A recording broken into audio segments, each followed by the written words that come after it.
বন্ধুরা আসসালামু আলাইকুম, সবাই ভালো আছো? আমি কিন্তু ভালো আছি। দেখো এই গরমের ভিতরে তোমরা কিন্তু বেশি বেশি করে এইভাবে করে আমাদের মতো লাবান বানিয়ে খাবে। দুধে দিয়ে কিন্তু আমরা কিন্তু লাবানটা বানিয়েছি, আর এটা বানিয়েছি কিন্তু আমার মেয়ে।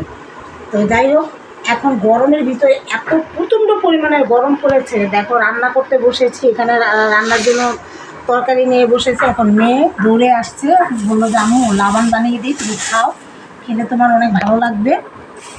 তো যাই হোক বন্ধুরা, রান্নার জন্য কিন্তু আজ কিন্তু শুক্রবার, আজকে আমরা কোনো মাংস টাংস রান্না করব না, বা গোস, অনেকে তোমরা হয়তো বা মাংস বললে মাইন্ড করবে, গোস রান্না করব না। আজকে কিন্তু রান্না করব, দেখো একদম গাছের তরতাজা, একদম খুবই তরতাজা, আমাদের পাশে গাছ আছে, সেই গাছের থেকে পুঁই শাক আর হচ্ছে তোমার দুলদুল নিয়েছে, এটাকে রান্না করব মাছের মাথা দিয়ে আর হচ্ছে ল্যাঞ্জা দিয়ে।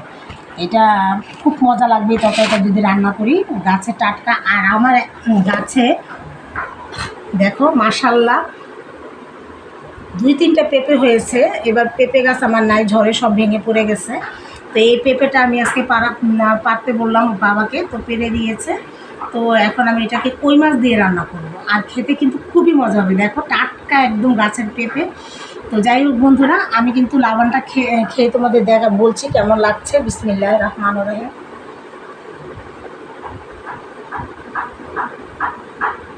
আসলে খুব মজা হয়েছে আর খুব সুস্বাদু হয়েছে। এই গরমে কিন্তু তোমরা কিন্তু অবশ্যই বেশি বেশি করে মাঠা, দই, শরবত, পানি জাতীয় যা আছে সব খাবেন। প্রচণ্ড পরিমাণের গরম। তো আমার থেকে তো খুবই ভালো লেগেছে। তোমরাও চাইলে এভাবে আমাদের মতো এরকম মাঠা বা লাবান তৈরি করে খেতে পারো। তো আজকের মতো বন্ধুরা বিদায় নিচ্ছি। সবাই ভালো থাকবে, সুস্থ থাকবে, এই কামনাই করছি। আল্লাহ হাফেজ।